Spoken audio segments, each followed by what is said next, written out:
Sorry if you thought it so, but this is not even a show.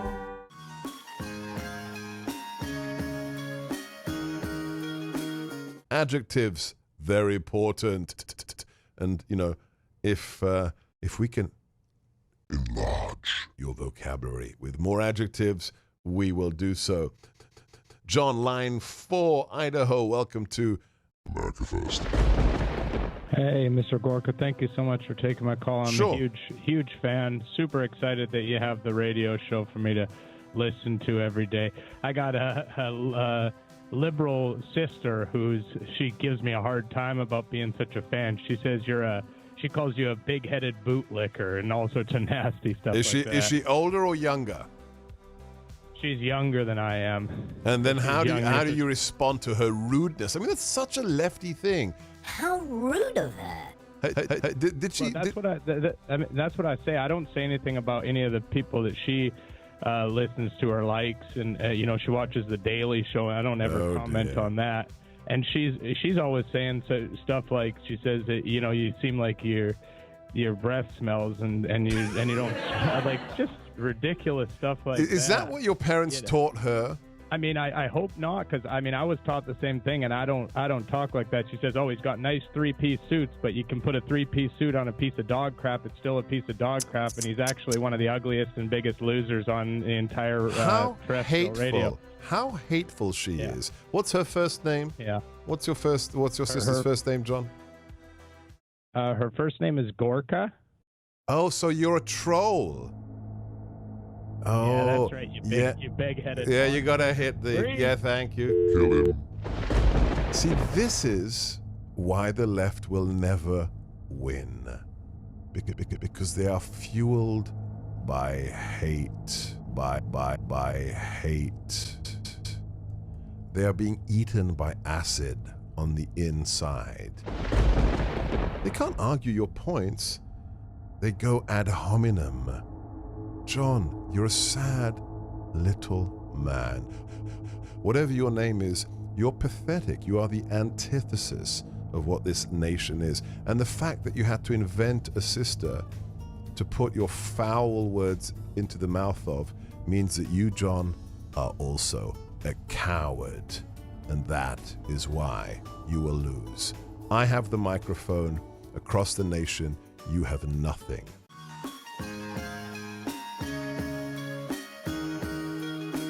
Again, I don't understand that. Mark is a new caller from Northampton. Good evening, Mark. Hi, Nigel. Pleasure to speak to you. What should Boris do, in your opinion? Well, I'm not entirely sure. I think that he's been fed bad advice, basically, by the Attorney General. I don't think that the minutiae of British constitutional law is really his forte. And he acted on the advice that he was given, and that advice was bad. Well, the advice, I think, was based on what had happened for the last 800 years. But it's not his job to know that inside out, really. It's not really his. Well, it is. Well, it is. It is. It should. For the Attorney General, it is, isn't it? I mean, the Attorney General, The Attorney General, yeah, it absolutely should be. It shouldn't. It arguably should be Boris's as well. But it absolutely should be the Attorney General's job. It is his job one of his many jobs, to feed the Prime Minister accurate information. And on this occasion, he hasn't. Do you think a head should roll somewhere, Mark? I don't know. The whole thing is. Do you know what? I don't know is, without doubt, the most honest answer that anyone can give right at the moment, because it's very, very difficult to predict the future. Do you feel a bit sorry for Boris, Mark, or not? That's where I've been for the last few years. I've got to say, I'm immensely grateful to you for everything you've done in British politics over the last few years. I used to be an ardent Remainer. I voted Remain. I believed in the European project. Mm-hmm. I believed that staying in the European Union was the best thing for us. And then something happened, and something monumental happened. It completely changed my opinion on the whole situation. What was that monumental thing, Mark? I was kicked in the head by a horse. Right, very good. Okay, fine. Thank you. Mark, we're going to move on from that. What was that monumental thing, Mark? I was kicked in the head by a horse. Right, very good. Okay, fine. Thank you. No, Nigel, you managed not to laugh there. Come on, that was very funny. Well, no, I mean, it was.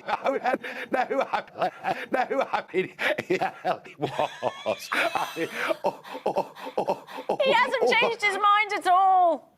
All I would say is, when you do a talk show, whenever you have a new caller, someone that's never called the station before, you never quite know what you're going to get. And we get one or two slightly wacky people. We get one or two comedians. I started a prank, which started the whole world pranking. At least that is my dream. Except for on my own stream.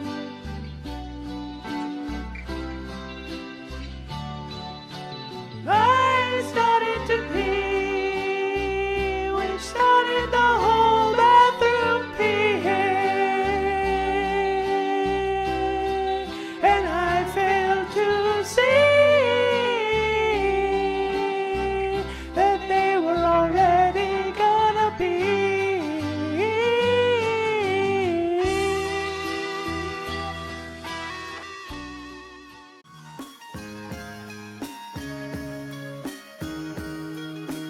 Hello, everyone. Welcome to the MD. I am your host, as always, Dean Bateman.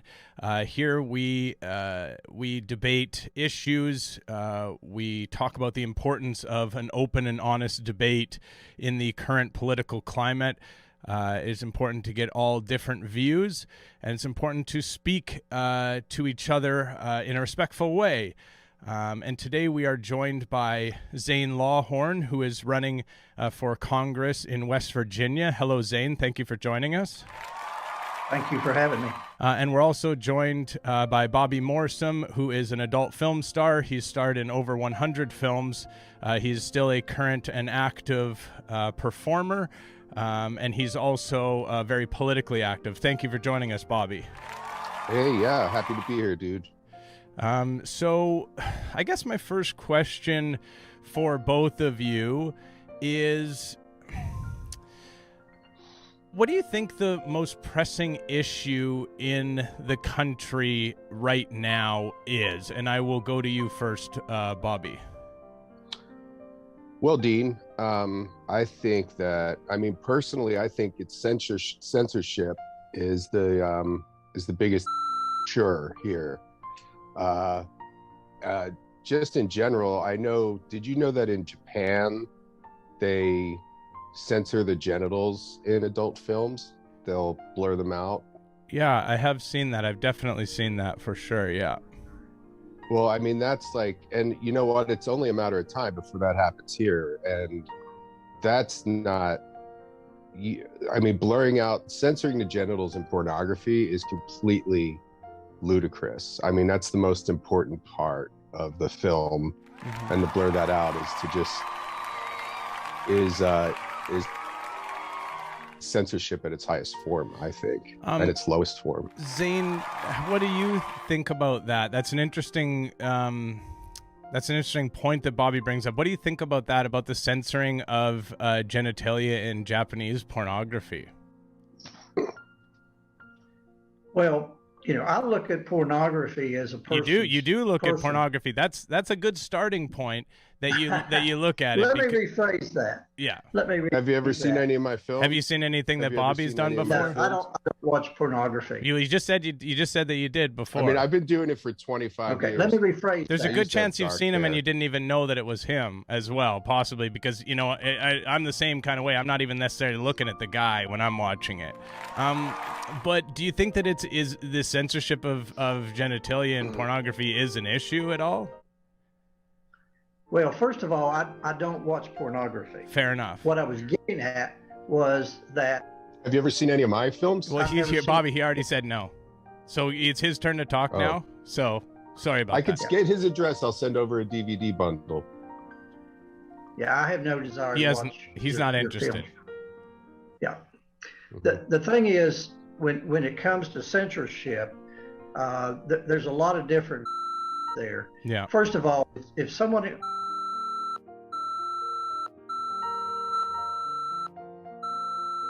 Absolutely. Where do you stand on the issue of immigration? And I will go to you first, Bobby. Immigration? Yeah. Well, I mean, I know traveling abroad, I've done films all over the world. And sometimes, nobody brings up, like, when you're at a border and then the border agent, they do these pretty offensive searches. And if a border guards, because sometimes they'll be patting you down and they'll grab something, they think you have something concealed in your pants, and it can be embarrassing, because then they take you into a back room and they think you have something hidden there. I understand. I get what you're God saying. gave you down there. I understand. If you've seen my films, you know what I'm talking about. No, that's enough. That's fine. How do you feel about that, Zane? Do you think that is an issue when you go to the airport and you're at the border security, and the border security agent pats you down and thinks you have a concealed weapon, but it turns out it's actually just what God gave you? Well, I think a lot of times these border patrol, especially for legal immigration, it's just okay. But Lane, we're talking Zane. Sorry, we're talking specifically about the issues where if you're at the border and they think that you have a concealed weapon inside your pants, but it turns out it's actually just what God gave you. Yeah, my penis. Well, He's talking. Just to be clear, Zane, he's talking about he's getting patted down, and they believe he has a weapon, but it's in fact his penis. And wrongfully accused. It's actually the thing that they think he's concealing is actually in fact what God gave him. So obviously you don't think that's much of an issue.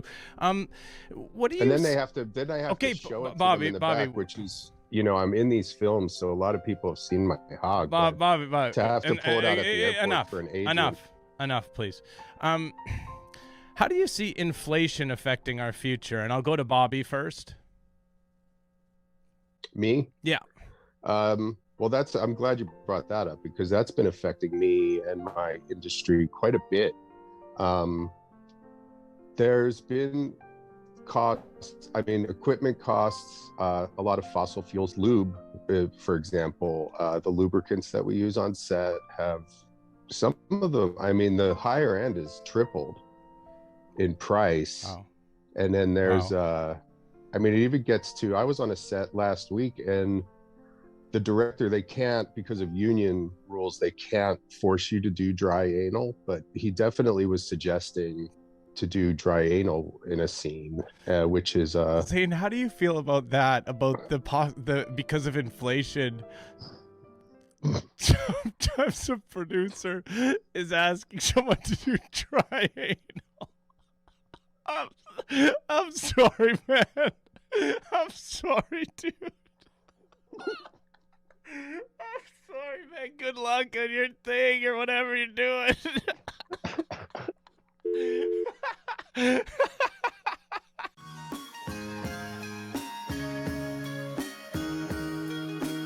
think we got the telephone situation well at hand. And, IQ, everybody needs to do that from time to time, do they not? Okay. IQ?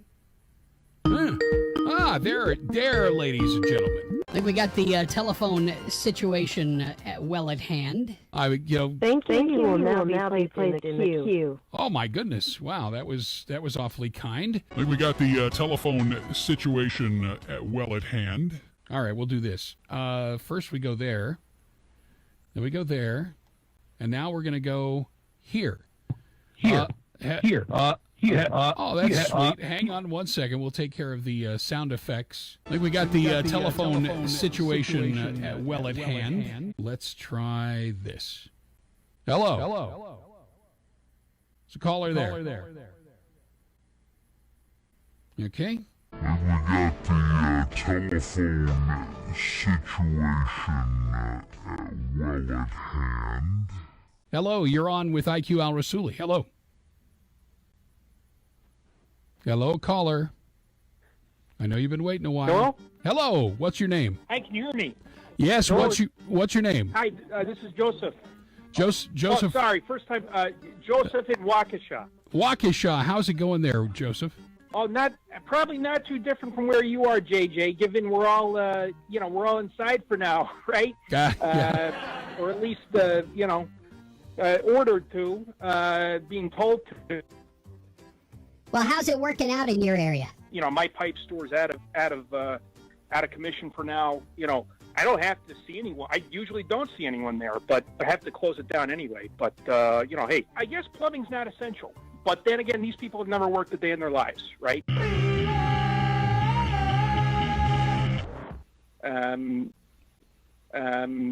So we have that going on. But I was listening to you talk about North Korea, and I am... I actually got turned on to your show because I'm an Air Force veteran. I first learned he wasn't an Air Force general, but Paul Vallely has spoken highly of you, and I started listening and used to watch. I wish he was still on Fox News to talk about this Korean situation because I was just sitting here at home just laughing at what you were talking about with this just craziness with. First, you have Biden on the one hand, and then you have this Kim Jong-un guy, and I'm in the middle like, what's going on here? Do you really think Joe Biden is going to be able to take on? No, I really don't, Joseph. It's laughable. It is. Unfortunately, we're having some breakup on the line. Can you hear me okay, JJ? Yeah,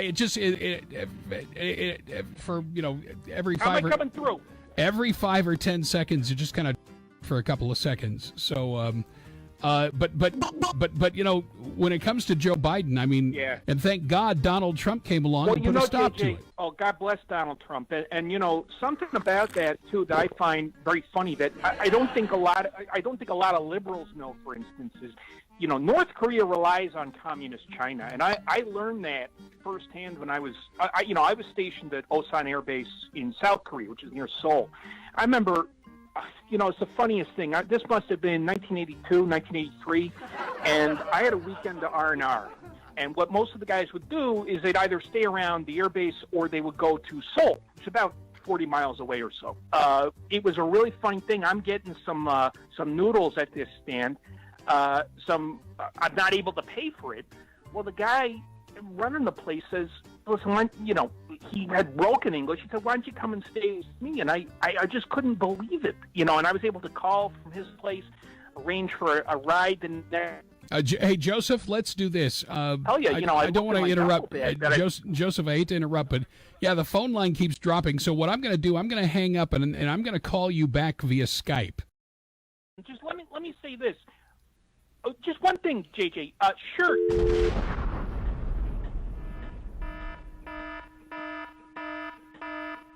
Yeah. Yeah. Aren't you just the sweetest person in the world? Joseph, you're so kind. Yeah, really. IQ, imagine all this time I was wearing a shirt and didn't know it. The brilliance from Wisconsin. You can almost smell it, can't you? IQ, you got anything to contribute to that conversation? Hey, listen, he tried. Shift our focus now to, I believe we have Lorraine with us. Lorraine, is that you? Sure. Yeah, aren't you just as clever as you can be?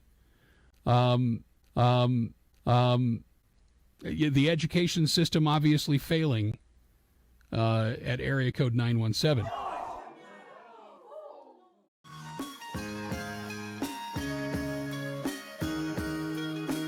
Steve, thanks for calling. Appreciate it.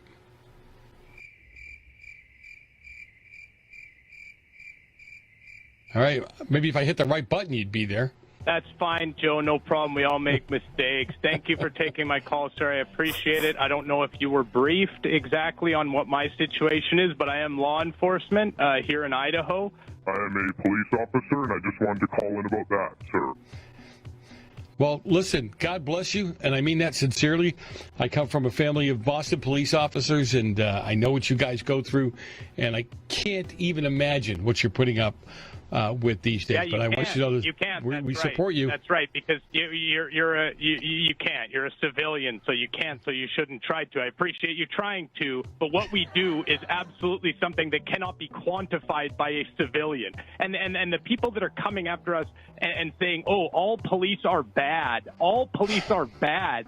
Well, does that mean that I am bad? Does that mean that I am bad? Am I not supposed to do my job, Joe? I'm just watching on the screen. You look like you're kind of smirking at me. Do you have some kind of problem? No, and you need to relax. I just told you how much I supported you guys, okay? I am to sorry. No. I need to relax. I'm a police sorry. officer. I am a boy in blue. I don't relax. You relax. Okay. I don't relax. You relax. This is not helping your defending- cause. You're I'm talking to defending me. and I'm serving. I'm here supporting you, and you're talking to me. And what I'm telling you is People are not supporting us, Joe. They're out here and they're giving us this and that and saying all. I'm not out there bad. giving you that. ADHD. I'm trying to help you. I'm not out there giving you this stuff. Okay, right? Joe, I just called it to give a different idea to show people that us police officers are normal people. We are out here trying our best. Yeah, that's right. You better agree. You better agree.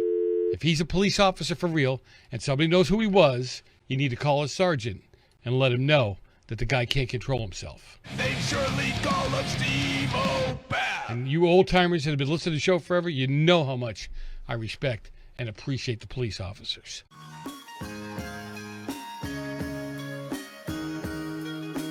Welcome to Names Rhyme. I'm your host, Brian Fryan. Today we are joined by congressional hopeful Lane Payne. We're also joined by Rick Brick, Corey R. Warrior, and Chuck Truck. Thank you so much for joining us, everyone. I'll start with you, Rick. Thank you for joining us, sir. Yeah, good afternoon there, Brian. I appreciate you coming on the program. Yeah, I'm a Rick Brick. I got me a rhyming name just like my daddy. And Chuck Truck is here. Chuck, thanks for joining us. I'm Chuck Truck, and my first name rhymes with my last name. And also Corey. Corey, thanks so much for joining us. Hey, thanks for having me. My name's Corey, and I know it's a bit of a stretch, but my first name does rhyme with my last name. And then we're joined also by Lane Payne. Lane, thank you for joining us. Well, this must be a phenomenon. Everybody's name rhymes. Well, I promise you it's not a phenomenon. This is what we do on our program. We speak to people whose names rhyme, and we discuss what it's like to have a rhyming name. What age did you discover, Lane, that your name rhymes, your first name and your last name rhyme with each other? Well, all throughout my life, I had a teacher in high school that my first name is Thomas, and he said, Thomas, hang on. What did you just say? My first name is Thomas. What? Excuse me? So are you kidding me? What? Come on, man. What? Come on. So your last name is not. It doesn't even rhyme. It's a fake. You're a fraud. Are you kidding me? Get the hell out of here. Leave.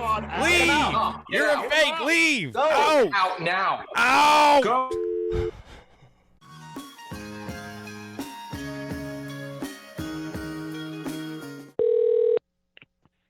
Hello? Good morning, Marjorie. My name is Mike Stein. I got your number from your campaign office. I just wanted to say, first off, my group 100% supports everything that you're doing.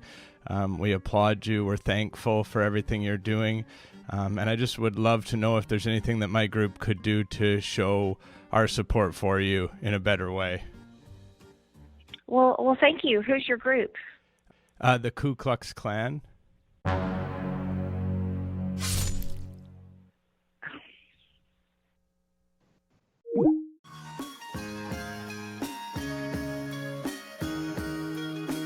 Hello, can you hear me? Can you hear me now? Yes, sir. Yes. Hello.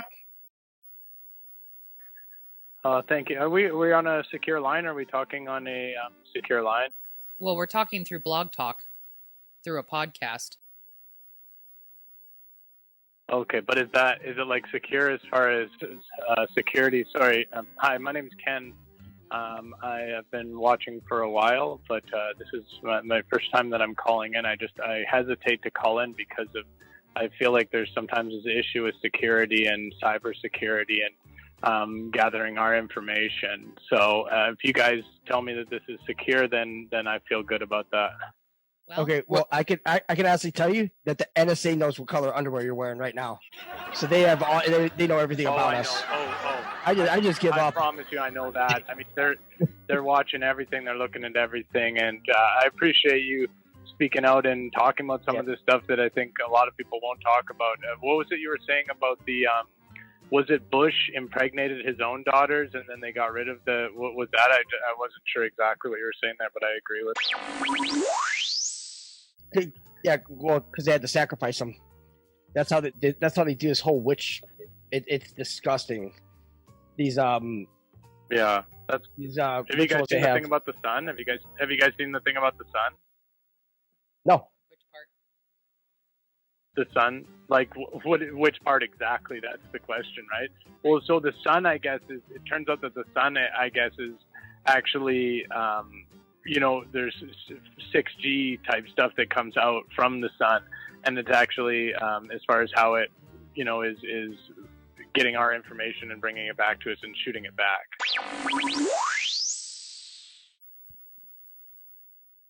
Yeah, what it is, it makes a complete loop with our consciousness. Sense it's not a loop with our consciousness. The sun does exactly. It's actually a Stargate. I saw on your Facebook you had a lot of them. You had a lot of the math equations on there, and that's good, man. I'm all about those math equations.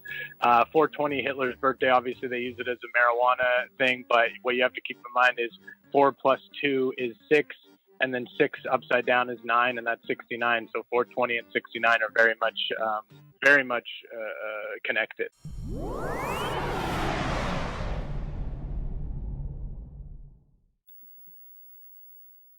Oh yeah, and plus 420 was the first day that they ran that. It was day 1 of the Los Alamos flu simulation in 2009. That Dr. Alexander Jones. 2009. 2 plus 9 is 11. 11 is 1 plus 1 equals 2. 2 times 4 is 6. 6 upside down is 9. 4 minus 2 divided by 2 is 420. 420 is 69.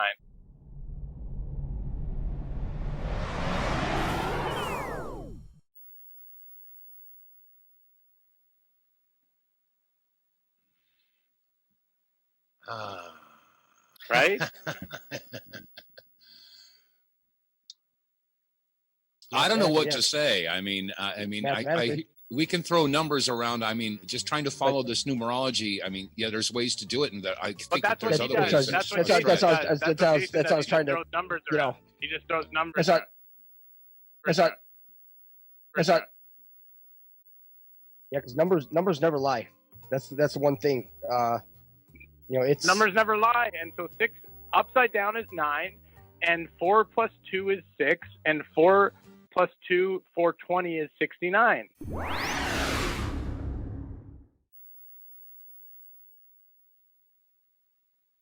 4 plus 2 plus 20. Are you guys not following me? I might be going a little too high level for you, to be honest. But well, that's just I mean, whoa, buddy, no. You're sitting here calling and throwing. No, hold on a second. No, we're gonna back this up a little bit. We're gonna back this up a little bit. Just that little jab right there, because no, you're not going faster than us. What we're trying to figure out is where you got 4 plus 2 plus 20 is 69. 420. You're not getting the 69 420 connection. You're not seeing the 69 420 connection.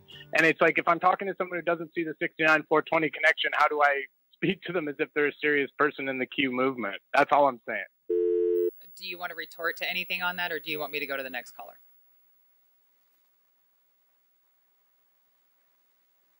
We'll just go to the next caller just for safety's sake.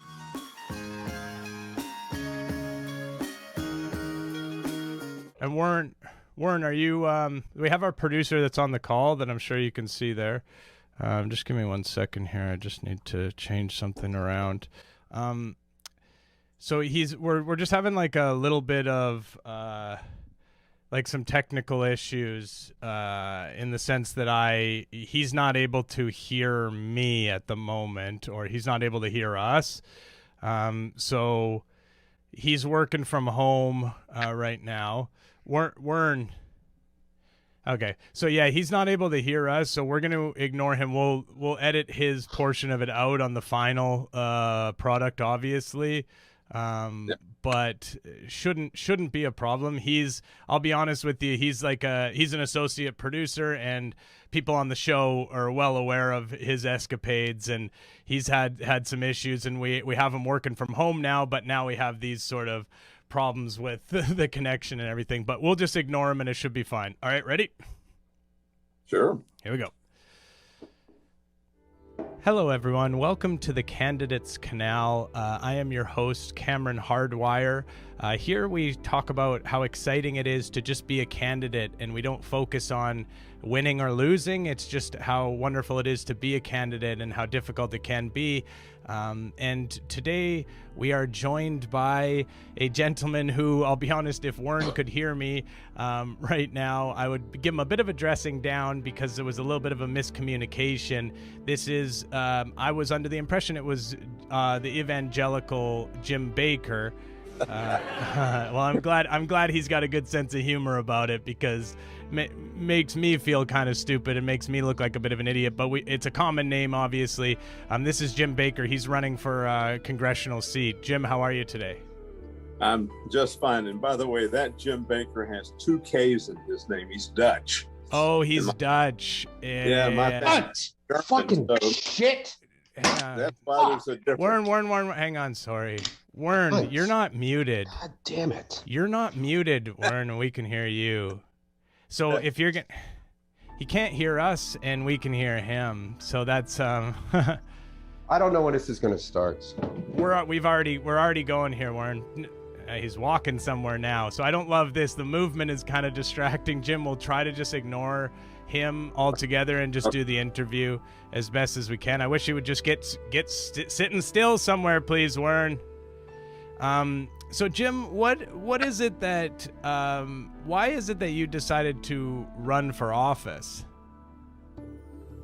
Well, hang on a sec. Is he in the bathroom? Is he in the bathroom right now?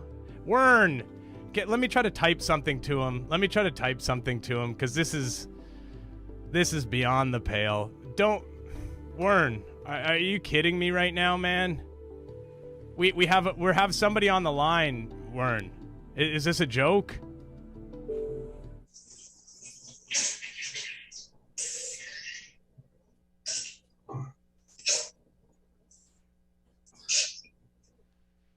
I genuinely apologize so much, Mr. Baker. This is with this Zoom from home stuff. It happens like this sometimes, but this is genuinely humiliating for me. And I'm really, really sorry that you have to experience this. What is it that...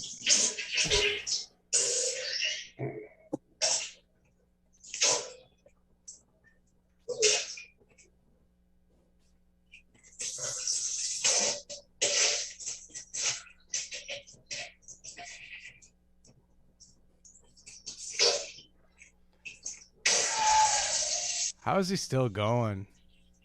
I love your background. You know, I'm a child of the 70s.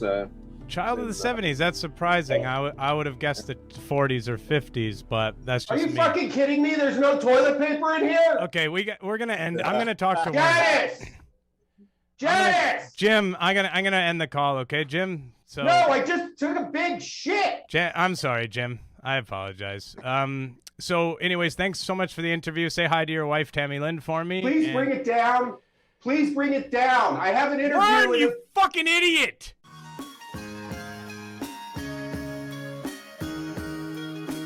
Mo is in Idaho. Mo, you're on the Larry Elder Show. Thank you so much for calling. Hey, Larry, thank you so much for taking my call. Big fan of yours. Love the studio. Watching on the live stream now, actually. Thank you. Oh, man, I'm so excited you're doing the live stream. I am out here in Genesee, Idaho. Me and the boys, the fellas, the whole house. They turned me on to you. My My name is Mo Youngman, and it was actually Curly Middle Age that told me about your show. So, Mo, what's your reaction to the 6-3 ruling? Do you get what I'm saying? Mo Youngman and Curly Middle Age. Do you get it? I got you. That's all you wanted to say? Larry Elder.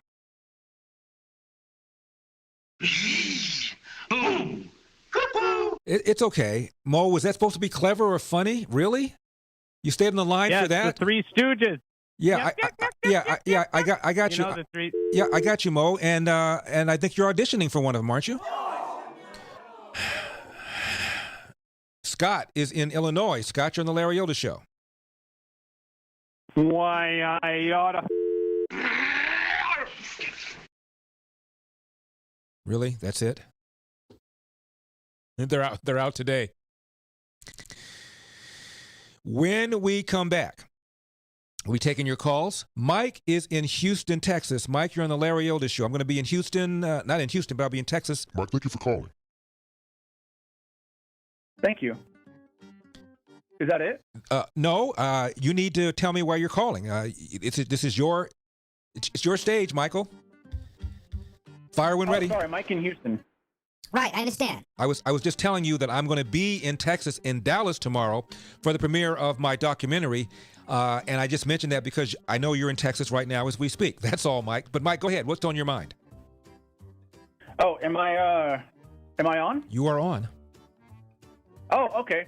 I just wanted to say, wise guy, eh?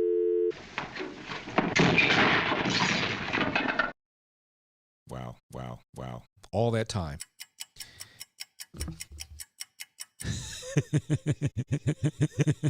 What a day. I feel like Dr. Fauci. Right now in the United States, people should not be walking around with masks. You're sure of it? Because people are listening really closely to this. Right now, people should not be walking. There's no reason to be walking around with a mask. I don't think Mike from Houston should be walking around at all. They're out tonight. I don't think Mike's in Houston. I don't think Mike's on Earth. I think Mike lives on an asteroid outside of Pluto. I'm Larry Elder. Salud. Sorry if you thought it so, but this is not even a show.